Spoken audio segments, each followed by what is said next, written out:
Guys, may hulin tayo guys, yung mga kuya ko yo. Oras ng trabaho. Ayun siya, si Bayaw, masipag.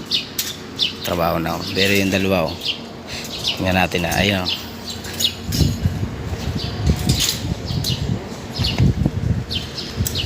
Pwede, stoy, yung si Alvin.